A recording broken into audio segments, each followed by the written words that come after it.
fishery.news కు స్వాగతం. ఆక్వాకల్చర్లో అక్లమటైజేషన్ ట్యాంక్ అనేది చాలా ముఖ్యమైన పరికరం. కొత్తగా ఫిష్ సీడ్ లేదా ఫింగర్లింగ్స్ను మీ ఫామ్లోకి తీసుకురాగానే వాటిని పాండ్లోకి వదలకూడదు. ముందుగా వాటిని అక్లమటైజేషన్ ట్యాంక్లో ఉంచి కొత్త నీటి పరిస్థితులకు అలవాటు చేయాలి. ఈ ట్యాంక్ వాడడం వలన కొత్త నీటిలో ఉన్న pH లెవెల్స్, ఉష్ణోగ్రత వంటివి మెల్లగా చేపల శరీరానికి అలవాటవుతాయి. అంతేకాకుండా ఈ ట్యాంక్ ద్వారా చేపల ఆరోగ్య పరిస్థితిని కూడా చెక్ చేయవచ్చు.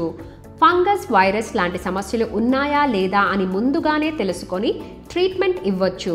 అక్లమటైజేషన్ ట్యాంక్ తయారు చేయడం పెద్ద కష్టమేమీ కాదు.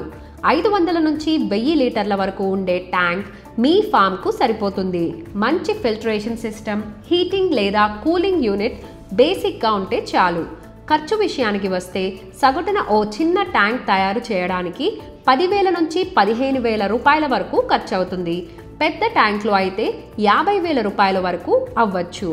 అక్లమటైజేషన్ ట్యాంక్ వాడటం వల్ల చేపల మరణాలు తగ్గుతాయి, వాటి ఎదుగుదల బాగా ఉంటుంది, అలాగే వ్యాధులు వ్యాపించకుండా జాగ్రత్త పడవచ్చు. కాబట్టి మీ ఫిష్ ఫార్మింగ్లో ఈ ట్యాంక్ను తప్పకుండా వాడి మంచి లాభాలను పొందండి. మరిన్ని అప్డేట్స్ కోసం fishery.news ఫాలో అవ్వండి.